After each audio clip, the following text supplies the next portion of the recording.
Assalamualaikum warahmatullahi wabarakatuh. Waalaikumsalam warahmatullahi wabarakatuh. Nama saya Nuryani, asal dari Pekandangan Indramayu, Pak. Tapi dulunya dari Bantaragung.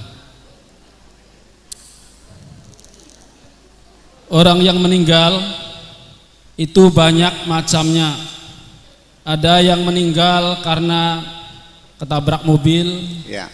ada yang meninggal karena sakit, ada yang meninggal karena tenggelam dan lain sebagainya. Yang saya tanyakan yaitu orang yang meninggal mati mendadak karena tumbal.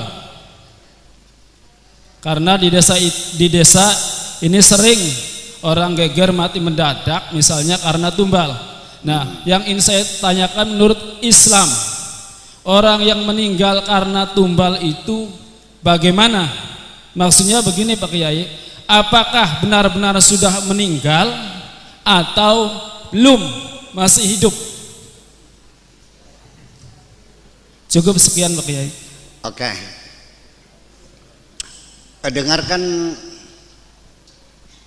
Al-Quran yang dikatakan oleh Kanjeng Nabi Ibrahim. Allazi huwa yumituni wa yuhyin. Dialah yang mematikan aku dan dialah yang menghidupkan aku. Huwallazi yut'imuni wa yasqin. Dialah yang ngasih minum aku, dialah yang ngasih makan aku. Wa idza maritu fahuwa yashfin. Ketika aku sakit juga yang menyembuhkan Allah juga. Tidak ada selain Allah yang bisa menghidupkan dan mematikan. Mau ketabrak, mau kena racun, mau kelindes mobil, mau ketembak, mau tenggelam, mau kena sihir, mau kena, semuanya itu jalan kematian. 1001 jalan menuju Roma. Kita semua ke Jakarta. Ada yang naik mobil? Ada yang kereta api? Naik motor? Naik bus? Terserah. Yang penting tujuan kita sama ke sana. Itu hanya jalan kematian. Hakikatan yang mateni itu Gusti Allah. Kalau sudah mati ya sudah selesai. Idza mata ibnu Adam in qata'a amaluhu, sudah selesai. Spur. Ya. Yang dinyatakan belum mati itu hanya orang yang mati sebagai pahlawan membela kebenaran, yaitu para syuhada. Kata Allah mengatakan bukannya kena tumbal, bukan kena sihir, bukan kena gandarwo ya.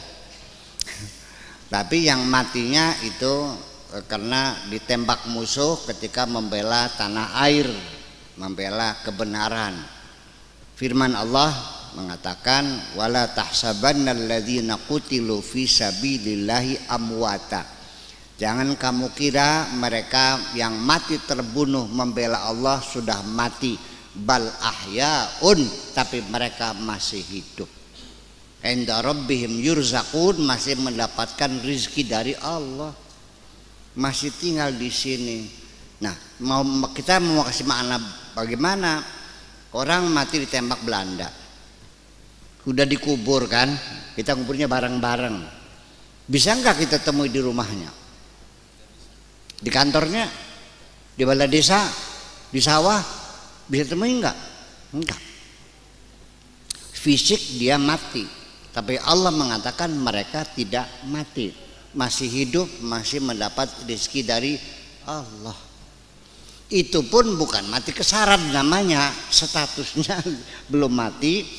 Bagaimana kita menafsirkannya? Yaitu bahwa masih ada, tetapi kebanyakan orang walakinna aktsaran nasi la yash'urun.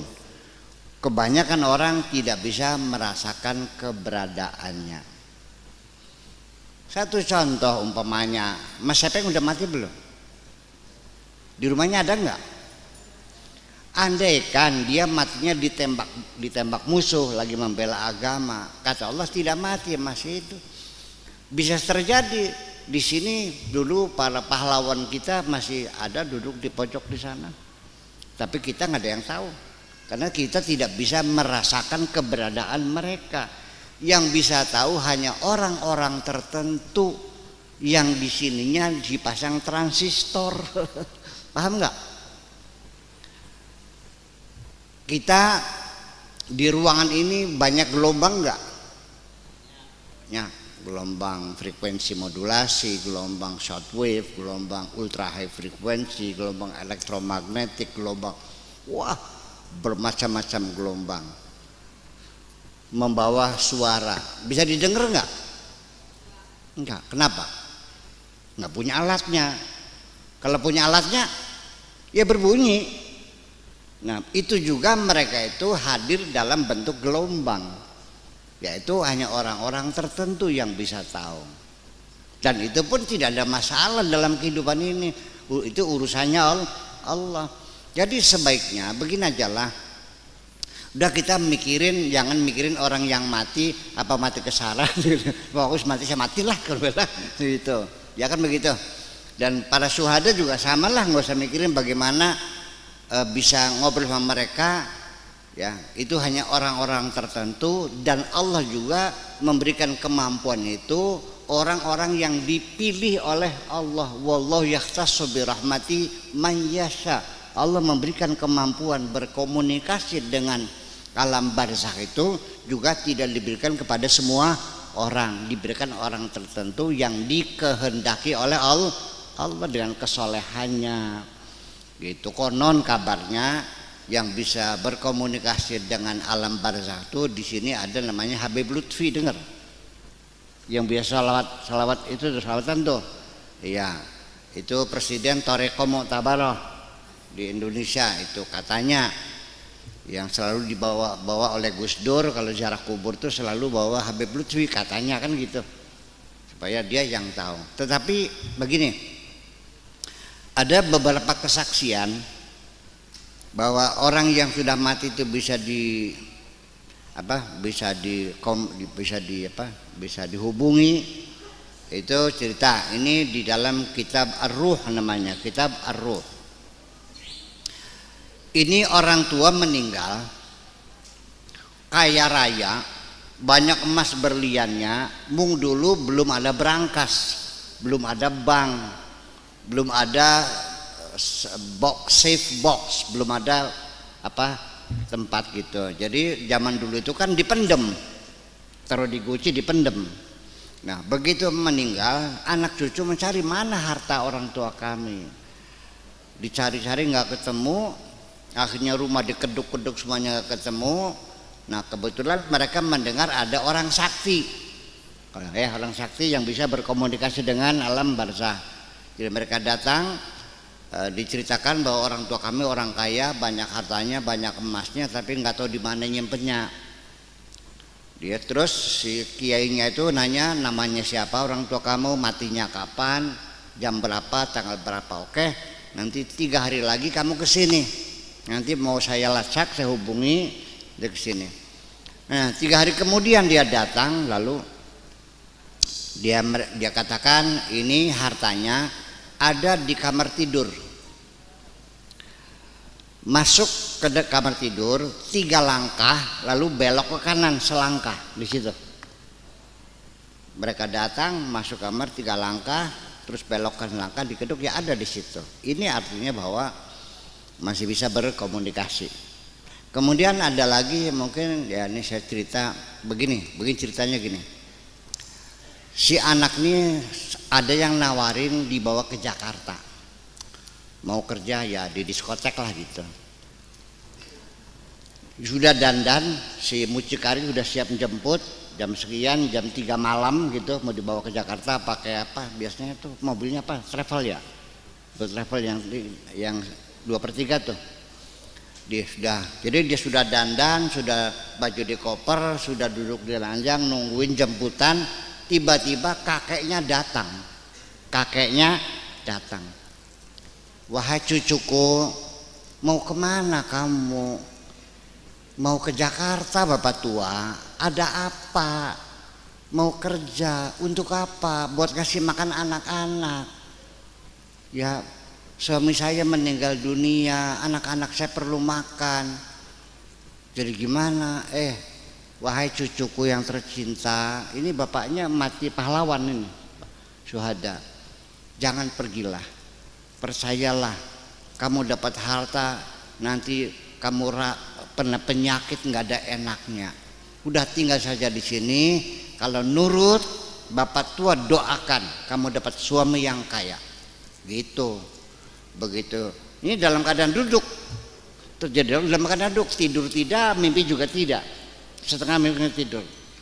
Begitu dia sadar, kakeknya itu menghilang, dia menangis menjerit-jerit, kopernya dilemparkan lagi, mucikari datang diusir mucikarinya. Udah. Hanya 1 minggu itu ada duda kaya, istrinya meninggal dunia, sawahnya 40 hektar. Ya kan? Ini kan cerita itu kan testimoni dari orang-orang yang mengatakan bahwa kadang-kadang itulah makanya inda robim yurzakun tuh tidak mesti harus mereka mesti makan, masih pakai bukan. Bisa berkomunikasi, bisa membimbing anak-anak cucunya. Itulah makanya. Mengapa demikian Ibu sekalian? Ini begini,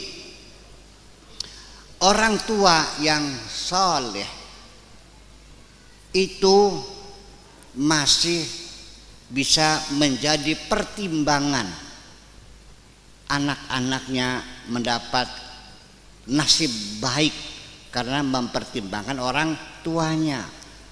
Tetapi kalau orang tuanya itu enggak soleh, jahat, ini ngeremek anak putunya dewek ini. Sampai sekarang anak putunya gak orang kawin-kawin lah kasih ngelamar sih. Wong tuanya beli bener saleh kah? Iya kan? Nah, ini. Nah, jadi artinya bahwa Nabi Khidir itu sendiri menyelamatkan